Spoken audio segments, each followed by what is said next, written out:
Bonjour, bonjour et bienvenue sur ma chaîne. Aujourd'hui, je vous prends sur le DP Le Grand Voyage 2026 qu'Amelia a mis en route en mois de janvier.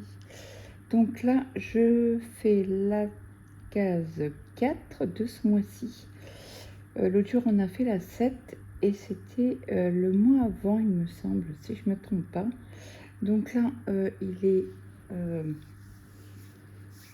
on est vendredi, dans la nuit de jeudi à vendredi, et il est 1h du matin. Il fait encore très très chaud, il fait encore 27 dehors. C'est une horreur. Donc là, je vous ai mis que le ventilateur au plafond et pas le ventilateur que j'ai sur pied parce que je pense que ça vous fera trop de bruit dans le micro. Donc là, on va avancer un petit peu cette toile et je vais vous mettre... Mince, attendez, parce que Colette, elle a fait son saccade.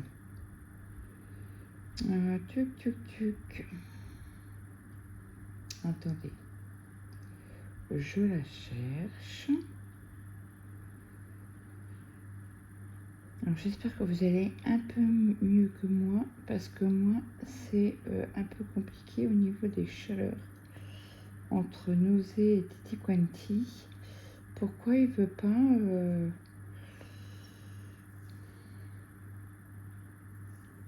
Il rame. Non, c'est pas ça que je voulais faire. Aïe.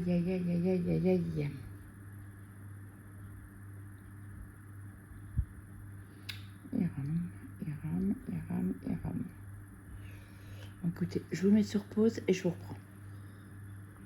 Donc, je vous reprends. Donc, du coup, j'ai cherché toutes les photos qu'elle m'avait envoyées de DP. Donc, je vous montre déjà sa toile du Grand Voyage. Après, elle a fait un petit chien et un petit chat. Il donne drôlement bien. Et c'est une petite taille, hein. Ça doit être à 30/40. Et voilà les marque-pages qu'elle a fait. Voilà. Donc ça, c'est pour les photos. Donc là, je vais vous reprendre sur le code vampire. Et en même temps, je diamante comme d'habitude. Et nous avons encore 36 épisodes. Ben, en tout, il y a 36 épisodes. Mais à chaque fois, ils en rajoutent. Alors, code vampire.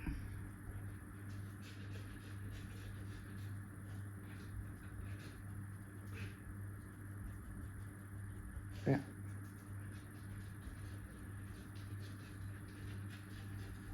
Le jour de son premier cours de combat, Sam voulait parer à toute éventualité.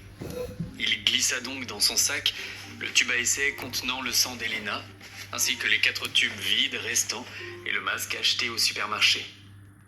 On ne savait jamais quand l'occasion se présenterait d'utiliser ces objets. Mieux valait donc les avoir en permanence sur soi. Comme d'habitude, Sam, Jonathan et Rémi se rendirent ensemble au petit déjeuner où, comme d'habitude, les autres élèves les regardaient de travers. Rémi décida de se séparer du groupe et alla s'asseoir seul à la table des élèves de niveau supérieur. Mais même là, personne ne parut vouloir de lui. De toute évidence, les 2e années avaient pris Rémi pour cible, même s'il ne fréquentait plus Sam et Jonathan. « Tu peux me rendre un service ?» demanda Sam. « Garde un œil sur Rémi pendant votre cours de combat tout à l'heure. Si quelque chose te paraît bizarre, tu me préviens. » « Mais s'il se passe un truc, je serai pas assez fort pour l'aider. Et tu pourras rien faire non plus, » répondit Jonathan. Jonathan avait raison. Sam peinait déjà à se mesurer aux élèves de première année de niveau 2. Affronter des deuxième années était tout simplement impensable. Pourtant, il ne supportait pas l'idée qu'on s'en prenne à Rémi uniquement parce qu'il avait choisi de passer du temps avec eux. Peut-être que Sam pourrait identifier un membre plus faible dans leur bande, le prendre à partie la nuit et l'interroger. Il y avait toujours un maillon faible, un individu tout juste toléré par les autres et considéré comme un larbin. Il portait les affaires des plus forts, allait leur chercher à manger, bref, il faisait le sale boulot. Je te dis pas d'intervenir, et je crois pas non plus que Rémi s'attende à ce que tu l'aides. Je veux juste que tu me dises si tu remarques quelque chose. Jonathan balaya la salle du regard pour s'assurer que personne ne les entendait, puis hocha la tête. Après le petit déjeuner, ce fut enfin l'heure du cours de combat. Chaque élève avait déjà sélectionné son cours sur sa montre. Il ne restait plus qu'à attendre que le numéro de la salle s'affiche. Après mûre réflexion, Sam avait opté pour le cours sur les armes bestiales. Tout le monde savait qu'il ne possédait aucune compétence. C'était donc sa seule option. L'alternative aurait été de moisir au fond de la classe sans rien faire, et c'était hors de question. Le cours d'armes bestiales était populaire auprès de ceux dont l'aptitude pouvait être sublimée par une telle arme. Par exemple, ceux qui pouvaient entrevoir l'avenir à quelques minutes près, ou qui possédaient un pouvoir de télékinésie comme Elena, avaient tout intérêt à maîtriser une arme bestiale pour espérer remporter un affrontement. Sam voulait lui aussi trouver une arme adaptée à son style de combat. La salle des armes ne se trouvait pas dans le bâtiment principal de l'école, mais dans un édifice séparé qui se distinguait radicalement des autres. Son architecture rappelait un majestueux palais asiatique, avec ses toits incurvés et ses décorations raffinées. Au-dessus de l'entrée, trônait un grand emblème de l'académie en bronze, flanqué de 2 dragons stylisés. Pour pénétrer dans le bâtiment, les élèves devaient scanner leur montre. Une fois l'autorisation vérifiée, les 2 portes massives s'ouvrirent dans un léger sifflement hydraulique. L'intérieur de la salle d'armes contrastait fortement avec son apparence extérieure. C'était une salle gigantesque et ouverte, dont le plafond s'élevait à une vingtaine de mètres, conférant à l'espace une acoustique impressionnante. De hautes et étroites fenêtres laissaient filtrer la lumière du jour, qui s'étalait en larges bandes sur le sol de marbre brillant.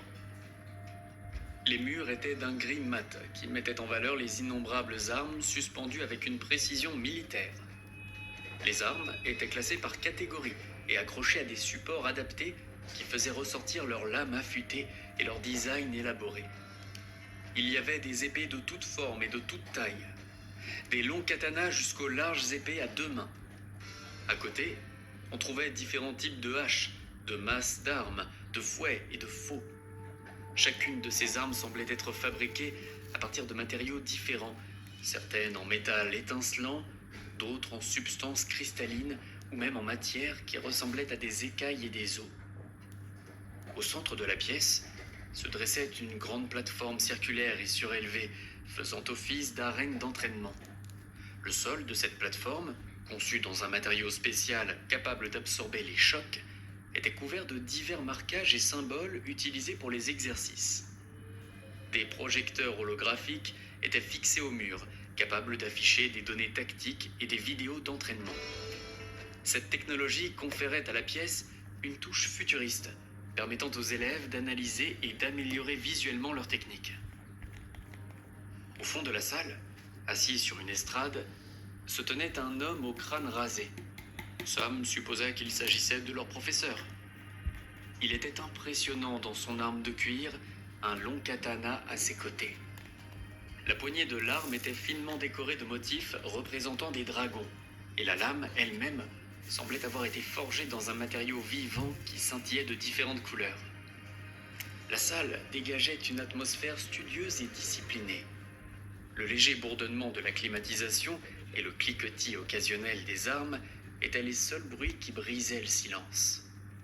Chaque élève savait que ce lieu n'était pas seulement une salle d'entraînement, c'était aussi un sanctuaire où il pouvait perfectionner ses compétences et révéler sa nature de combattant. Cette salle d'armes n'était donc pas un simple lieu de formation, mais bien un symbole de la fierté et de la tradition de l'académie.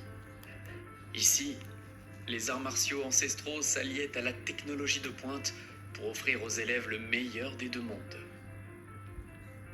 Tandis que la salle se remplissait, Elena entra et, apercevant Sam, se dirigea aussitôt vers lui. « Ce cours est beaucoup plus populaire que ce que je pensais, » dit-elle. Une trentaine d'élèves s'étaient inscrits. Les autres cours en comptaient une cinquantaine, mais ici, c'était tout de même plus que ce à quoi Sam s'attendait. « Ouais, je me demande quelle arme choisir, » dit-il en balayant du regard le mur d'armes.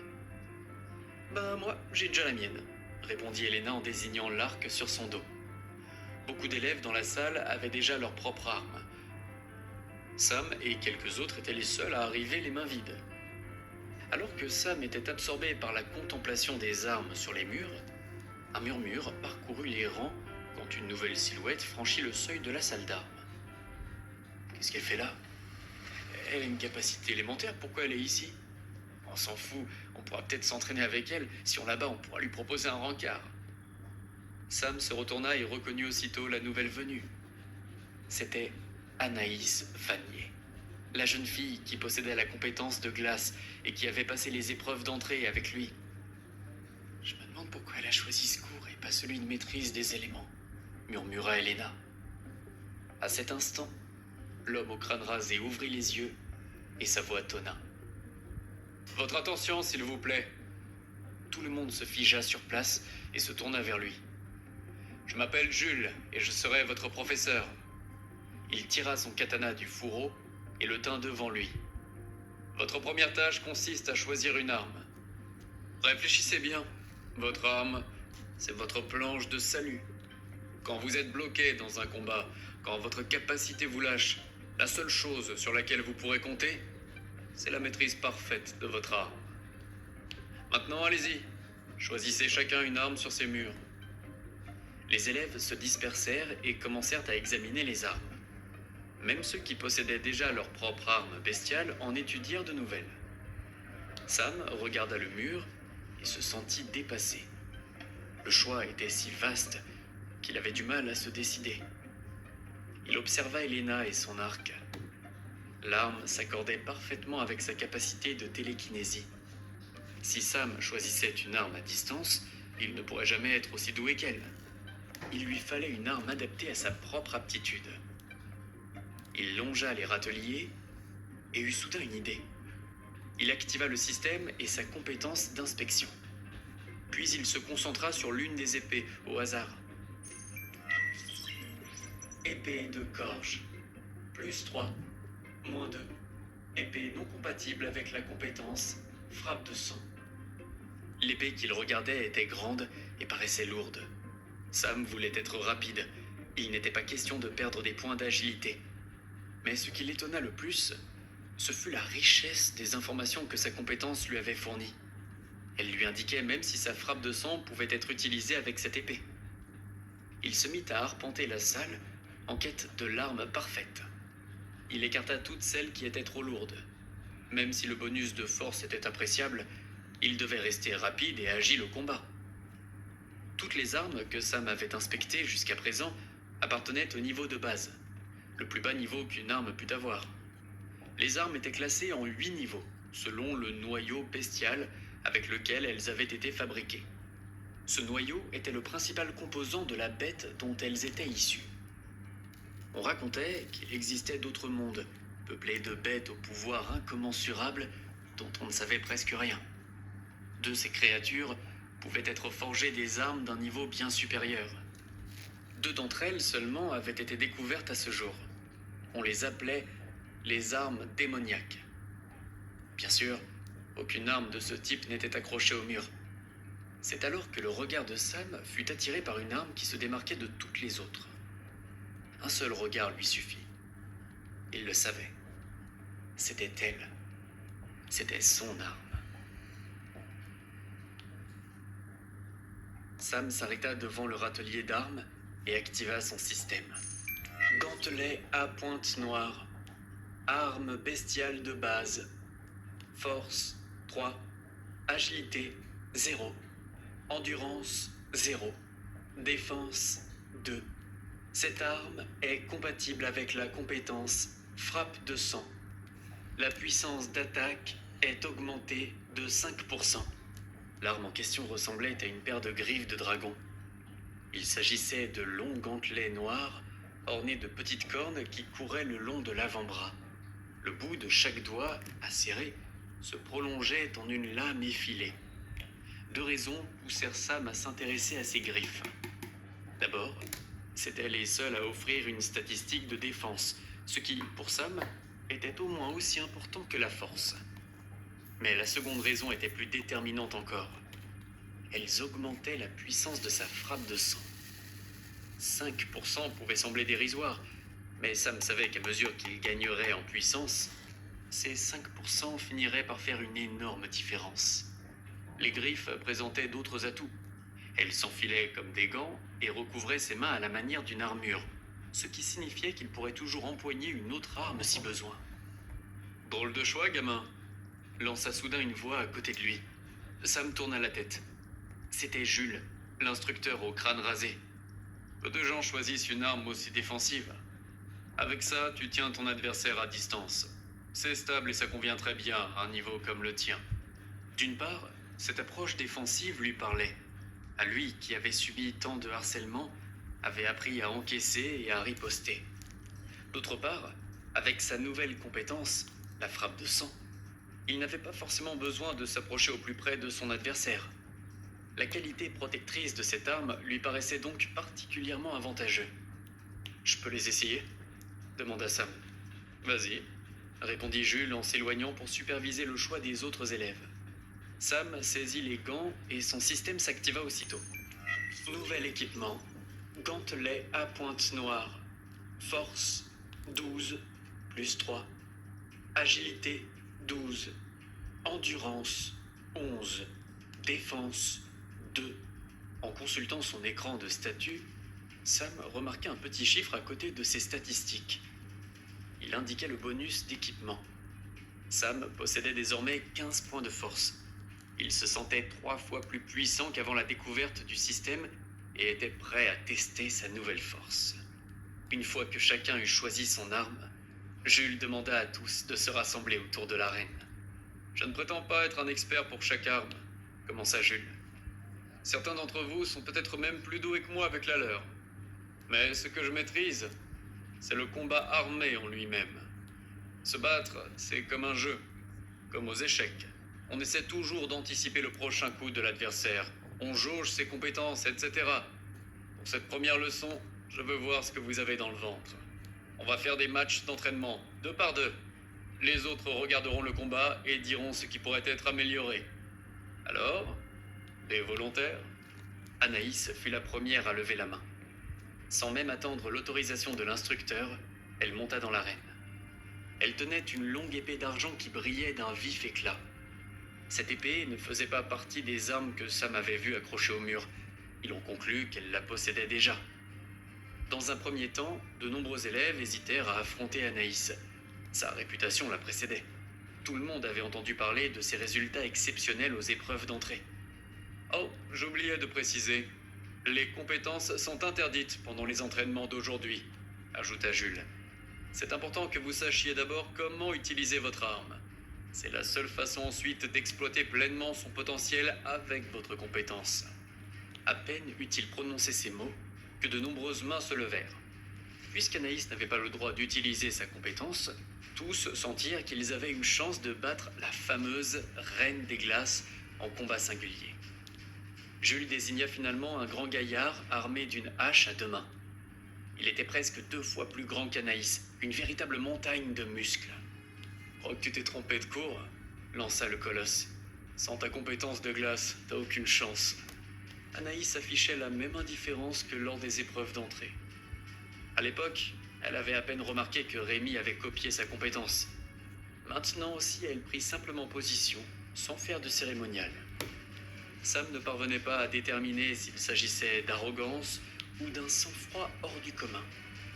Quoi qu'il en soit, il était fasciné par cette attitude. Il attendait le combat avec une vive impatience. La montagne de muscles chargea. brandissant son énorme hache au-dessus de sa tête. Au moment où il l'abattit, Anaïs esquiva le coup d'un pas de côté et faucha les jambes de son adversaire qui trébucha. Elle plaqua alors la lame de son épée contre son cou à quelques centimètres à peine de sa gorge. « J'abandonne », lâcha-t-il. L'échange n'avait duré que quelques secondes. Personne ne s'était attendu à ça. Un silence de mort s'installa dans la salle d'armes. Tout le monde savait qu'Anaïs était forte, mais sa maîtrise de la lame était tout simplement incroyable. La plupart des gens, s'ils possédaient une compétence aussi puissante que la sienne, se reposeraient uniquement sur ce pouvoir sans prendre la peine d'apprendre à manier une arme. Mais cette fille était différente. C'était une véritable machine de guerre. Une fois le combat terminé, 2 hommes en uniforme militaire noir surgirent de nulle part. Ils saisirent le garçon au sol par les bras et l'emmenèrent à l'infirmerie. Le groupe assista ensuite à plusieurs autres combats. La plupart durèrent bien plus longtemps que celui d'Anaïs, car la majorité des élèves possédaient une maîtrise similaire des armes. Même lorsqu'un niveau 4 affrontait un niveau 2, l'absence de compétences rééquilibrait les forces. Tout se jouait à la pure maîtrise de l'arme. Ce fut une véritable leçon d'humilité pour beaucoup. Jules appela ensuite Elena dans l'arène. Sam le savait. Même sans sa télékinésie, Elena était incroyablement douée avec son arc. On aurait dit qu'elle devinait où son adversaire allait se déplacer. Sa précision était redoutable. C'est exactement ce qu'elle démontra. À plusieurs reprises, elle attira son adversaire dans un piège et le poussa à jeter l'éponge. Mais celui-ci était de niveau 3 et sa fierté était en jeu. Pas question pour lui de se laisser battre si facilement par un élève de niveau 2, même sans pouvoir utiliser sa compétence. Finalement, l'adversaire devint imprudent et décida de charger. Mais quelques flèches dans les jambes le stoppèrent net. Jules décida alors de mettre fin au combat. L'élève fut évacué et Elena quitta l'arène triomphante. Au tour de Samuel Tellier et Benoît Richet de monter dans l'arène. Sam inspira et expira profondément. Le toit du gymnase le protégeait de la lumière du soleil. Il pouvait déployer toute sa puissance. Pour la première fois à l'académie, il n'abordait pas un combat avec un malus. C'était sa chance de montrer enfin de quoi il était capable. Sam monta dans l'arène et se mit en position. La première chose qu'il remarqua fut la montre au poignet de son adversaire où un grand 3 brillait d'un éclat vif. Hors de l'arène, dans un combat réel où les compétences étaient autorisées, Sam n'aurait eu quasiment aucune chance de l'emporter. Mais ici, où les compétences étaient interdites, il pouvait compter sur sa force physique supérieure. Après tout, il était désormais bien plus qu'un simple humain. En tant que sang mêlé, il était plus rapide, plus agile, et, à en croire les romans de vampires, sa physiologie était largement supérieure à celle de la race humaine. Les vampires auraient pu dominer le monde, du moins avant que l'humanité ne découvre leur pouvoir.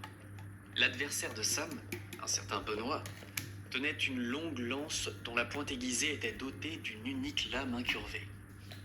Cela lui conférait une portée considérable. Pour Sam, dont toute la force résidait dans le combat rapproché, le défi était de taille. Il laissa le système analyser la situation. Niveau de puissance de l'adversaire, 3. Une victoire sera récompensée par des points d'expérience bonus. Parfait, songea Sam. Même un simple entraînement rapportait des points.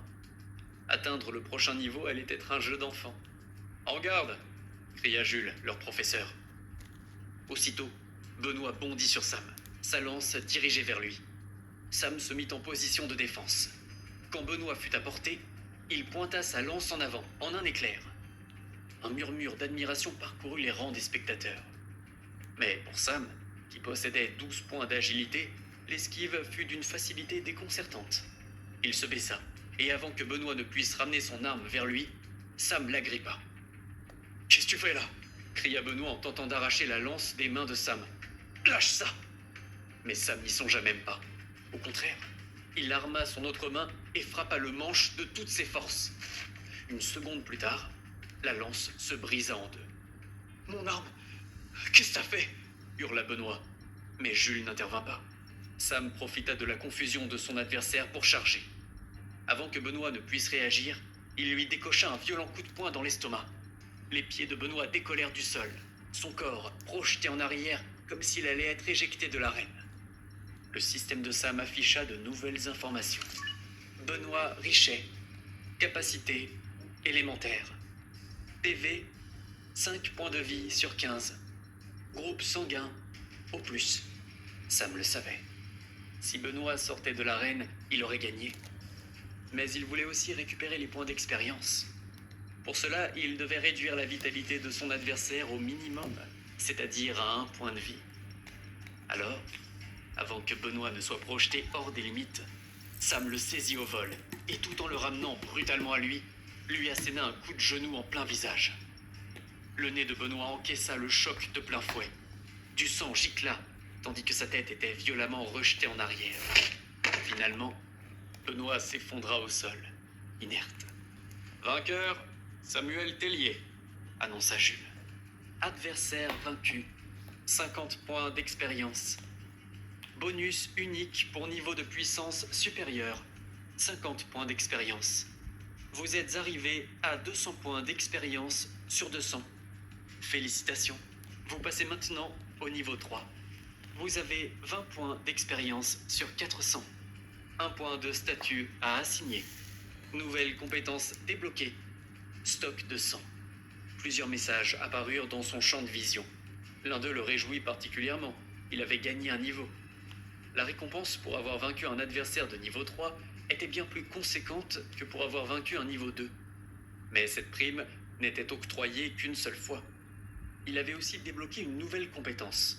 Malheureusement, il n'avait pas le temps de l'examiner. Avant de quitter l'arène, Sam jeta un regard à Benoît qui gisait au sol. Du sang coulait de son nez, et Sam n'eut qu'une seule pensée. Quel gâchis! Il aurait tant aimé recueillir ce sang dans un tube à essai, ou, mieux encore, le boire sur le champ. Il aurait ainsi pu découvrir si le groupe sanguin O possédait des propriétés particulières. Mais pour l'instant, tous les yeux étaient braqués sur lui. Il lui faudrait attendre la prochaine occasion. De nouveau, 2 militaires surgirent de nulle part et emmenèrent Benoît à l'infirmerie. Au même moment, quelques élèves commencèrent à se plaindre. « C'est pas juste !» lança un garçon. « Benoît avait une arme en mauvais état, c'est sûr. »« Ouais, et c'était quoi, cette violence ? Cet abruti a continué de frapper Benoît alors que son arme était cassée. »« Il devrait être puni !» cria un autre. Les braillards étaient des amis de Benoît. L'un s'appelait Franck, niveau 2.5, et l'autre Lucas, niveau 3. C'est alors que Jules s'avança au centre de l'arène. Il ramassa les morceaux de la lance et commença à les examiner. Je peux vous garantir que toutes les armes dans cette salle sont en parfait état. Chacune d'entre elles a été soigneusement inspectée. Et comment vous expliquez que la lance se soit cassée comme ça alors ? Cria Franck. Il n'y a qu'une seule explication, c'est un tricheur. Il pointa un doigt accusateur sur Sam. Il a dû utiliser une compétence. Des murmures s'élevèrent. Ils pouvaient tous voir le niveau de Sam, mais peu d'élèves savaient que Sam ne possédait aucune compétence. La plupart pensaient qu'il avait le pouvoir d'amplifier sa force. « Calmez-vous. Personne ici n'a utilisé de compétences, » affirma Jules. « Comment vous pouvez en être si sûr ?» rétorqua Franck. « Arrête de parler comme ça au prof. Espèce d'idiot. » Tout le monde se retourna. C'était Anaïs. « Tu sais qui c'est, notre prof ? » Je vais te rafraîchir la mémoire. Cet homme, c'est le sergent Jules Solian, aussi connu sous le nom du sabreur aveugle. Le sabreur aveugle était une légende, un héros de guerre qui, à lui seul, avait remporté d'innombrables batailles contre les Dalki. « Il est aveugle ?» demanda Lucas. « Ça veut peut-être dire qu'il ne peut pas voir quand quelqu'un utilise une compétence ?» À cet instant, Jules projeta un morceau de la lance en direction de Lucas. Le projectile le frôla et alla se ficher dans le mur du fond. Lucas sursauta, une vive douleur à la joue. Il y porta la main et sentit une égratignure. « Je vois et j'entends très bien, mieux que la plupart d'entre vous. Ma compétence me permet de percevoir l'aura autour des personnes. Quand quelqu'un utilise la sienne, son aura se modifie. Et je peux vous l'affirmer, Sam n'a aucune compétence. » Cela suffit à calmer les esprits. Ce fut un premier jour mémorable pour les élèves du cours de combat. L'entraînement était terminé. Malheureusement, Sam ne put emporter les griffes de dragon avec lesquelles il avait combattu. il dut les raccrocher au mur avec les autres armes. Après tout, elles ne lui appartenaient pas et ne servaient qu'à s'exercer à leur maniement. Dès sa première expédition à travers les portails, il chasserait une bête pour se fabriquer son arme personnelle. Il serait alors autorisé à la prendre avec lui. Les autres élèves raccrochèrent leurs armes et regagnèrent leur foyer. Jules, cependant, ne pouvait s'empêcher de penser à Sam. Oui, Jules était capable de voir l'aura de n'importe qui, mais ce qu'il n'avait pas dit, c'est que lorsque Sam était monté dans l'arène, il avait perçu que son aura était étrange. Elle n'avait pas le flux habituel d'une compétence en action. Elle lui rappelait l'aura des bêtes ou celle des Dalki. Une aura non humaine. Il examina de nouveau la lance brisée, mais il ne trouva rien d'anormal. Affichez-moi le dossier de Samuel Tellier. Fichier trouvé, répondit la montre de Jules. Compétence? Aucune.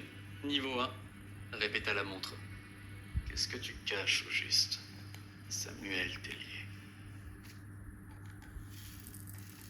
Sam traversait le campus en direction de sa résidence universitaire. Il profita du trajet pour attribuer le point de statut qu'il venait de gagner. Il afficha son système pour vérifier les changements. 20 points de vie sur 20. Force, 12. Agilité, 12. Endurance, 12.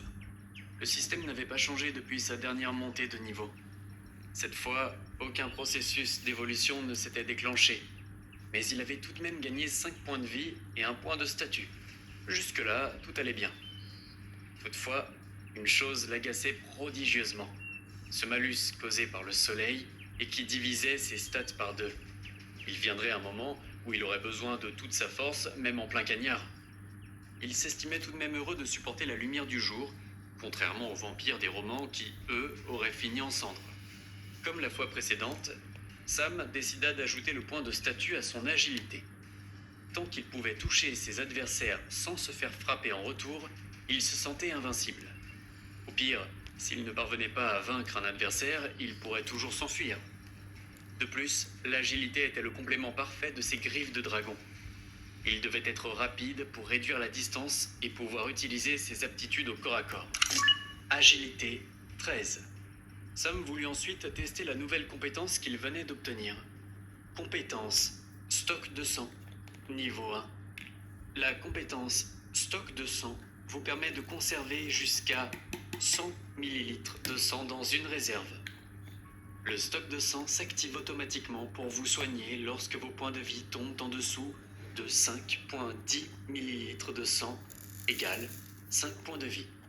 Vous pouvez également vous en servir pour étancher votre propre soif de sang. Sam n'en croyait pas ses yeux. Cette compétence était trop belle pour être vraie. Le stock de sang était ni plus ni moins une vie supplémentaire. Tant qu'elle était pleine, il pouvait restaurer jusqu'à 50 points de vie. Et ce n'était pas tout. Cela réglait aussi son problème de stockage. Les tubes à essai, bien que pratiques, n'étaient pas une solution de conservation idéale. Du moins, pas sur le long terme. Sam avait certes utilisé un bouchon pour empêcher l'oxydation, mais cela ne retardait la dégradation des molécules que de quelques heures. Sans récipient adapté, Sam ne pouvait conserver le sang frais que 8 heures tout au plus. Bien sûr, il pouvait compter sur Elena. Elle le suppliait pratiquement de la mordre à nouveau. Allez savoir pourquoi. Mais Elena ne serait pas toujours à ses côtés. Sam sortit le tube à essai contenant le sang d'Elena et utilisa sa compétence d'inspection. Le sang semblait encore parfaitement consommable. Il activa alors sa nouvelle compétence. Activer stock de sang. Le sang se mit à briller d'une lueur vive et disparut du tube. Stock de sang, 10 pour 100. C'était d'une simplicité déconcertante. Il n'avait même pas eu besoin d'ingérer le sang, celui-ci était simplement téléporté dans sa réserve. Vous avez faim. C'était le message que Sam attendait. Après tout, il voulait savoir combien de temps il pouvait tenir sans boire de sang. S'il ne se nourrissait pas, il se doutait que son système l'informerait dès le lendemain que ses points de vie commenceraient à baisser. Mais avec sa compétence stock de sang, il n'avait plus à s'en faire. Après avoir vérifié toutes ces informations, Sam arriva enfin au foyer et se retrouva devant la porte de sa chambre. Jonathan et Rémi étaient déjà là.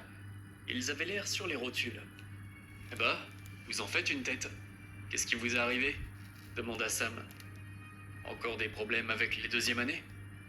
T'inquiète, c'est juste le cours. Le prof nous a fait faire un exercice de combat dès le premier jour. Ça s'est mal passé? Non, répondit Jonathan. Mais j'ai juste pas été très doué. Tout le monde s'est marré. Et bien sûr, j'ai perdu mon combat. Je maîtrise pas encore assez bien ma compétence. Je crois que j'étais trop nerveux. Dès que j'ai sorti mon bâtonnet de terre, les autres élèves ont commencé à rigoler. Ça m'a pas mal déconcentré, expliqua-t-il. Mais Rémi a été trop cool. Il a commencé par gueuler sur tout le monde pour qu'il la ferme, et ensuite il les a défiés. Il y en a un qui s'est pointé direct, niveau 3. Mais Rémi a juste copié ma compétence et il l'a défoncé. Jonathan afficha un large sourire. N'en rajoute pas, dit Rémi en lui donnant une tape sur l'épaule. Ça devient gênant. Mais c'est vrai, c'était génial. Les trois amis continuèrent de se raconter leurs cours de combat respectifs. Sam leur parla de sa victoire contre Benoît. Ils furent d'abord surpris, mais ils comprirent lorsque Sam leur expliqua que l'utilisation des compétences était interdite. Épuisés par ce premier jour, les trois amis décidèrent de se reposer. La journée du lendemain s'annonçait tout aussi chargée. Le lendemain matin, lorsque Sam se réveilla, un autre message l'attendait. Quête quotidienne terminée. 5 points d'expérience obtenus. 25 points d'expérience sur 400. Vous avez faim.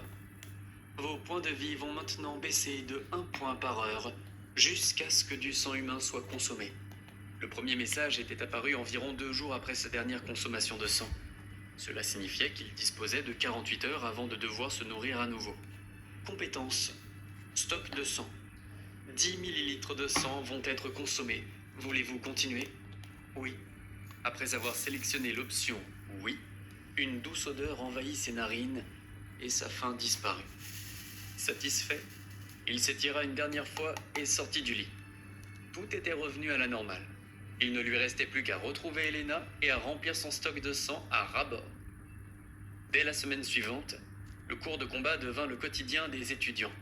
Cela continuerait ainsi jusqu'à ce que les professeurs jugent leurs élèves assez mûrs pour leur première expédition au-delà des portails afin de traquer des bêtes. Après qu'ils eurent décroché leurs armes du mur, Jules se posta devant les élèves et donna ses instructions. Le cours d'aujourd'hui sera encore une fois consacré à l'entraînement au combat. Mais cette fois, c'est vous qui choisirez vos adversaires. Vous les affronterez pendant 1 minute chacun avant de passer au suivant. Sur le champ de bataille, vous ferez face à toutes sortes d'ennemis, utilisant des armes et des compétences différentes. Il est capital que vous vous habituez au plus grand nombre de styles de combat possibles. Les élèves se mirent par deux, et Elena se précipita vers Sam. T'en fais pas, Sam. Pour notre premier duel, je serai gentille avec toi, dit-elle avec un clin d'œil.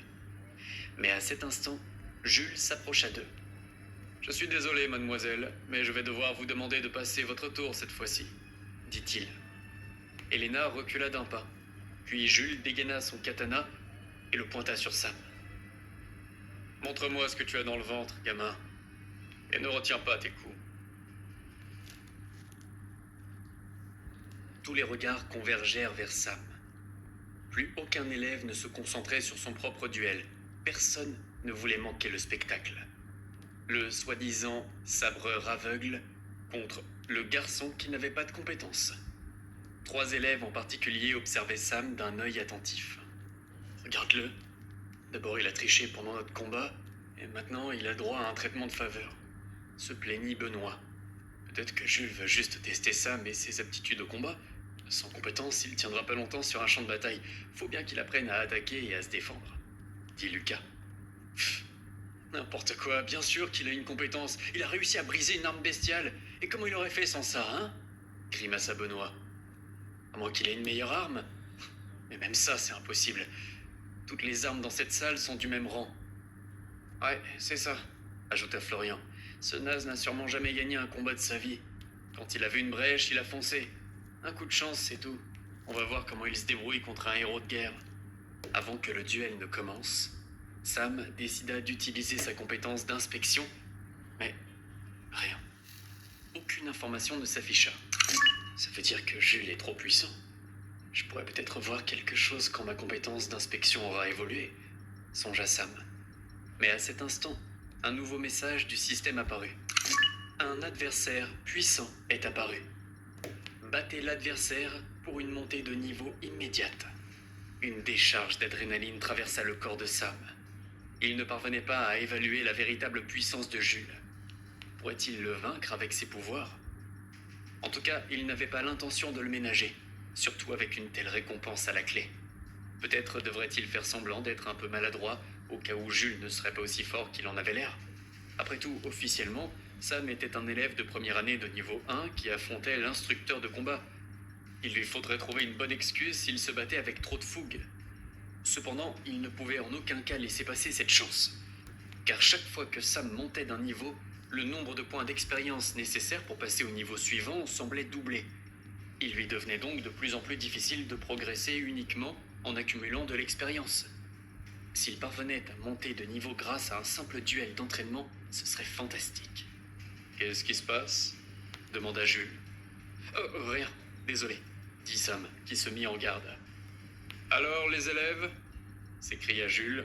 « C'est parti !» À peine Jules eut-il fini de parler qu'il se jeta en avant pour porter un coup de katana. Mais pas assez vite.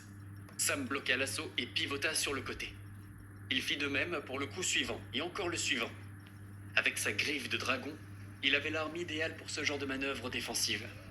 Les autres élèves regardaient Jules et Sam comme hypnotisés. En principe, ils auraient dû commencer leur propre combat en même temps.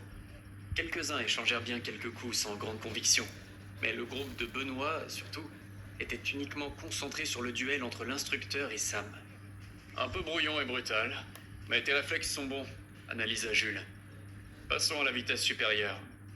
Avant que Sam ait pu reprendre son souffle, Jules attaqua de nouveau avec son katana, mais cette fois-ci, bien plus vite que lors des assauts précédents. Sam parvint cependant à tenir le rythme grâce à son agilité. J'arrive pas à croire que je m'amuse autant contre un élève, lança Jules. Les attaques de Jules s'accélérèrent de nouveau. Sam était projeté d'un côté à l'autre comme une poupée de chiffon. Pour les autres élèves, c'était clair. Jules montrait de quoi il était capable et donnait une leçon à Sam. Ce qu'ils ignoraient, c'était qu'en réalité, l'instructeur était très impressionné par la technique défensive de son élève. Même si Sam manquait d'élégance, il parvenait à parer chacune de ses attaques avec ses griffes de dragon. « Maintenant, et c'est ça !» s'écria Jules. L'attaque du katana de Jules vint d'en bas. Sam tendit les deux mains pour la bloquer, mais soudain, la lame parut disparaître pour se glisser entre ses paumes. Avant que Sam ait eu le temps de réagir, il sentit le métal froid juste sous son menton. « Oh, on dirait que notre temps est écoulé, » dit Jules. « Je te mets un 13, ou un 14 peut-être.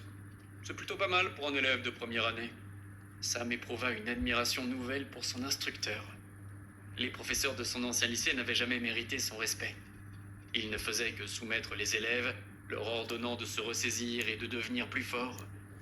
Sam sentait que Jules était différent. Il était clair que ce combat ne visait pas à l'humilier. Jules aurait pu le vaincre à n'importe quel moment. Son but était avant tout de tester les aptitudes de Sam. De son côté, Sam avait constaté qu'il était rapide et agile, mais un combat se gagnait avant tout par la technique. Il regarda son instructeur et s'inclina. « Merci beaucoup. » Il releva un peu la tête. « Je vois qu'il me manque encore pas mal d'expérience. Vous pouvez m'aider à m'améliorer ?» Malheureusement, je ne suis pas un spécialiste de l'arme que tu as choisie, même si je pense qu'elle correspond bien à ton style de combat. Tu sembles déjà avoir une certaine expérience du corps à corps, expliqua Jules. Il y a un jeu de combat en réalité virtuelle très populaire chez les élèves des écoles militaires. Tu pourrais commencer à t'entraîner dessus. L'utilisation des compétences n'y est pas interdite, donc tu risques d'avoir du mal, mais je pense que ça t'aidera à progresser. Merci beaucoup, dit Sam en s'inclinant de nouveau. Oh, et avant que j'oublie, ça faisait longtemps que je ne m'étais pas autant amusé. En récompense, tu peux garder les gants. Si tu t'améliores, tu pourras me défier quand tu voudras. Je me battrai de nouveau contre toi avec plaisir, lança Jules en retournant au centre de la salle d'armes. Entre-temps, la plupart des élèves s'étaient désintéressés de ce duel. Après avoir vu Sam se battre si bien contre Benoît, beaucoup avaient secrètement espéré qu'il pourrait aussi tenir tête à Jules. Mais visiblement, ce dernier n'avait eu l'intention que de lui faire passer un petit test. Seul Benoît semblait avoir autre chose en tête. Il eut un sourire en coin et murmura quelque chose à l'oreille de son ami Florian. Très bien, les élèves, c'est l'heure de la prochaine manche, cria Jules. Avant même qu'Elena ait pu se lever pour proposer un combat à Sam, Benoît se planta devant elle. Et si on faisait un petit duel, tous les deux, proposa-t-il. Elena grinça des dents. Elle voulait pouvoir enfin parler à Sam, mais elle n'avait aucune bonne raison de refuser ce duel. Après tout, cela ne durerait qu'une minute. Pendant ce temps, Florian, l'ami de Benoît, s'était approché de Sam et l'avait interpellé. « J'aimerais être ton prochain adversaire », proposa Florian en dégainant ses 2 épées courtes. « Bien sûr, pourquoi pas ?» accepta Sam. Pour lui, cela ne faisait aucune différence. Jusqu'à présent, il recevait 50 points d'expérience pour chaque nouvel adversaire qu'il battait. C'est un moyen rapide et facile de progresser. Surtout ici, à l'entraînement, où personne n'avait le droit d'utiliser ses pouvoirs. « En garde !» cria Jules. Florian semblait avoir une certaine expérience dans le maniement des épées courtes.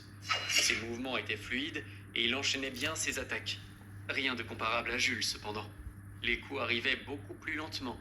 Sam pouvait facilement anticiper où la prochaine lame allait atterrir et comment la parer.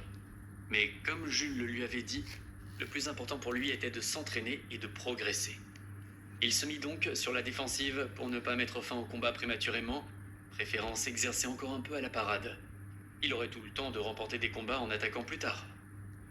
Dans le duel entre Elena et Benoît, ce dernier semblait faire de même. Il ne chargeait pas, n'attaquait pas, il ne faisait qu'esquiver les flèches d'Elena. C'était comme si ses pensées étaient ailleurs. À cet instant, un cri retentit. Florian se jeta soudain sur Sam.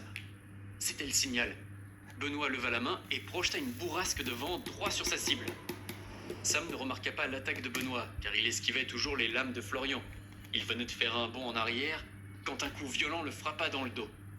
Il perdit l'équilibre et parvint tout juste à se rattraper. Florian profita de cet instant pour lui planter ses lames directement dans le ventre. « Toi, espèce de... » grogna Sam, alors qu'il s'effondrait au sol et y resta, inanimé. L'espace d'un instant, le monde s'arrêta de tourner pour Sam. Il n'y avait plus de guerre, plus de portail, plus de capacité. Personne ne se battait par orgueil. Tous les humains et toutes les créatures vivaient en paix. Il baissa les yeux et vit les 2 épées courtes plantées dans son ventre. Du sang coulait sur ses flancs, formant une large flaque à côté de lui. Florian avait lâché les poignets et reculait, bouche bée, comme si tout cela n'avait été qu'un accident. Mais ce n'était pas un accident. Sam savait parfaitement ce qui venait de se produire. En balayant la scène du regard, il distingua un sourire sur le visage de Benoît. Alors, Sam saisit les poignets des 2 épées courtes et les arracha. Alors qu'il avait encore les lames plantées dans le ventre, il s'avança vers Florian, laissant derrière lui une traînée de sang. « Alors comme ça, tu veux jouer ?» lança Sam en lui jetant les poignets des épées à ses pieds. « Très bien, allons-y. Seulement, je change les règles. Tu m'as pris un peu de mon sang. Maintenant, je vais prendre un peu du tien. » En entendant ces mots, Florian recula. Quelque chose était différent. Ce regard, ce calme brutal avec lequel Sam s'approchait de lui. Florian tremblait de tout son corps. « Repends-toi, pensa-t-il, c'est juste un loser de niveau 1. » Alors que Sam n'était plus qu'à quelques mètres, il leva sa main griffue. Frappe de... Mais avant que Sam ne pût achever son attaque, sa main fut déviée par une lame. « Ça suffit, arrêtez !» ordonna Jules en pointant son katana vers Sam.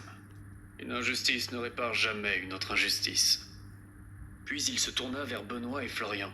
« Et vous deux, vous croyez que votre petit piège est passé inaperçu ? Je ne tolère aucune infraction au règlement. Vous êtes renvoyés, tous les deux. Rendez vos armes. Vous ne participerez plus à mon cours de combat. » À cet instant, 2 soldats se matérialisèrent et prirent position à côté de Sam. « Emmenez-le à l'infirmerie et assurez-vous qu'il reçoive des soins, » ordonna Jules. « Attendez !» s'écria Elena. « Je devrais peut-être l'accompagner pour être sûr qu'il va bien. C'est un garçon solide, mademoiselle.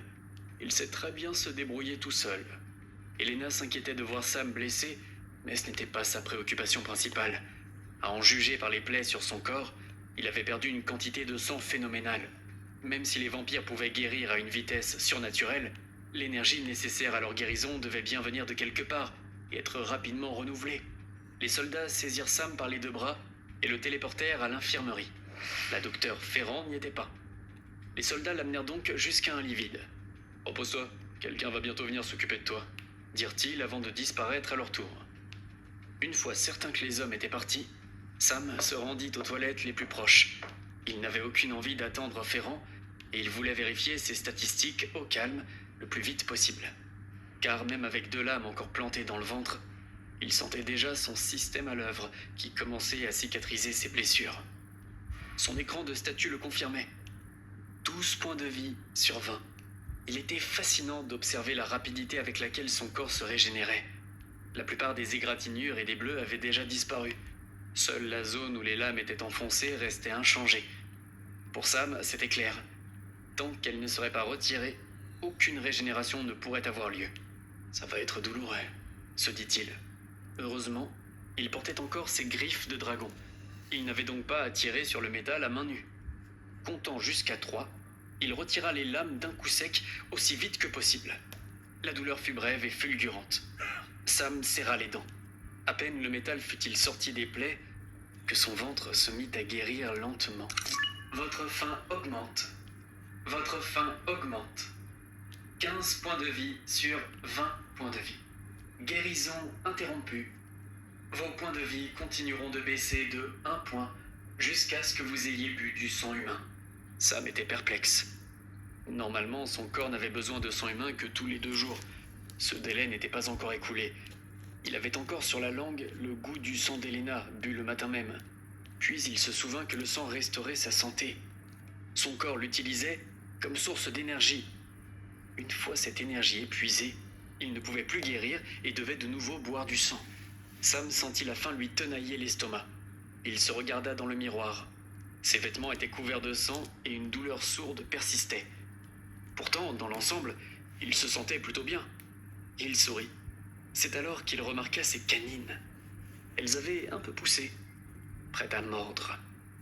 Mais contrairement à la dernière fois, il ne paniqua pas. La faim était supportable, probablement parce qu'il lui restait encore assez de points de vie. Il se demanda où il pourrait bien trouver du sang humain frais le plus rapidement possible. Il pensa immédiatement à une victime toute désignée. De retour dans sa chambre, Sam jeta ses vêtements maculés de sang par terre et enfila des habits propres. Pendant qu'il se changeait, il entendit 2 élèves marcher dans le couloir. « Pourquoi j'ai été renvoyé, moi aussi? C'est toi qui as utilisé ta capacité et pas moi ?» se plaignit Florian. « Hé, t'étais d'accord avec le piège quand je t'en ai parlé. Pourquoi tu râles maintenant ?» répliqua Benoît. « Tu m'as entraîné là-dedans parce que t'as perdu contre un loser de niveau 1. La honte !» ricana Florian. À cet instant, Benoît projeta Florian contre le mur et le maintint par le col. « Je suis d'un niveau plus élevé que toi, Florian. Faut que je te le rappelle avec des mots ou avec un poing dans la gueule. Alors, reste à ta place. » Florian ne répondit pas jusqu'à ce que Benoît finisse par le lâcher. Ils se regardèrent. Benoît esquissa un sourire en coin. Leurs visages n'étaient qu'à quelques centimètres l'un de l'autre. Florian sentit le souffle de son camarade. Il plissa les yeux. « Je pensais qu'on était amis, Benoît, » dit-il. « Mais apparemment, je suis juste un larbin pour toi. » Il recula d'un pas. « Alors, la prochaine fois, débrouille-toi tout seul avec tes plans foireux. Va te faire voir. » Sur ces mots, Florian tourna les talons et s'éloigna dans le couloir. Benoît le regarda partir en poussant un léger grognement. Puis il entra dans sa chambre et claqua la porte derrière lui. Benoît le regarda partir en poussant un léger grognement. Puis il entra dans sa chambre et claqua la porte derrière lui. Sam sourit, attrapa son sac et sortit pour suivre Florian. Le cours de combat était terminé et le soleil se couchait lentement. De nombreux élèves retournaient vers leur foyer, dont Jonathan et Rémi. Ils étaient épuisés et n'avaient qu'une envie, se coucher. Mais lorsqu'ils ouvrirent la porte de leur chambre, leur fatigue s'envola. « C'est quoi ce délire ? C'est les fringues de Sam ?» dit Jonathan en les ramassant. « Elles sont pleines de sang. Il s'est blessé à l'entraînement ?» Rémi tremblait de tout son corps en voyant le sang. « Qu'est-ce qui lui est arrivé ?» pensa-t-il paniqué. « Est-ce que les 2e années s'en prennent à lui maintenant ? Je t'avais bien dit qu'on aurait dû garder un œil sur lui. On aurait dû leur régler leur compte quand on en a eu l'occasion. Arrête !» lança Rémi d'une voix forte en se détournant. Il s'effondra par terre et enfouit son visage dans ses mains. Rémi ?» demanda Jonathan. Ça va ?» Sans un mot de plus, Rémi se releva et ouvrit la porte. Il voulait partir à la recherche de Sam, mais se retrouva soudain nez à nez avec Elena. « Sam est là ?» demanda-t-elle. Au lieu de répondre, Rémi attrapa Elena par la main, la tira à l'intérieur et claqua la porte derrière elle. Puis il la saisit à la gorge et la plaqua contre le mur. Elena sentit ses pieds quitter le sol. Paniquée, elle agrippa le bras de Rémi et se débattit pour reprendre son souffle. Les yeux écarquillés, elle fixait le visage haineux de son agresseur. « Dis-moi ce qui est arrivé à Sam !» hurla-t-il. Elena essaya de dire quelque chose, mais elle n'arrivait même plus à respirer. Rémi serra encore plus fort et tout devint noir. « Stop !» cria Jonathan. Rémi maintenant.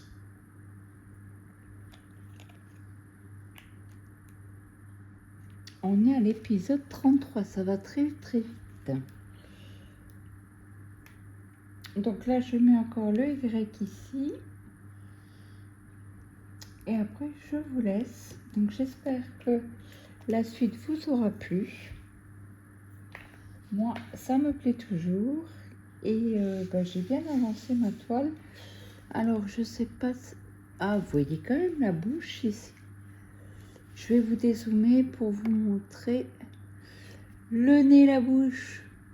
Trop beau, hein, j'adore. Vous voyez mieux, vous, dans le téléphone que moi. Je vois la bouche, les narines, le menton. Et là, on va s'éclater avec quasi du fond. Donc, on se retrouve demain dans une prochaine vidéo. Moi, j'espère que cette vidéo vous aura toujours plu. Que ça vous plaît toujours. Voilà, France et Claude. Je vous souhaite une très bonne journée, une bonne après-midi ou une bonne soirée suivant alors que vous avez regardé cette vidéo. Je vous fais de gros bisous et je vous dis à demain. Bye bye tout le monde.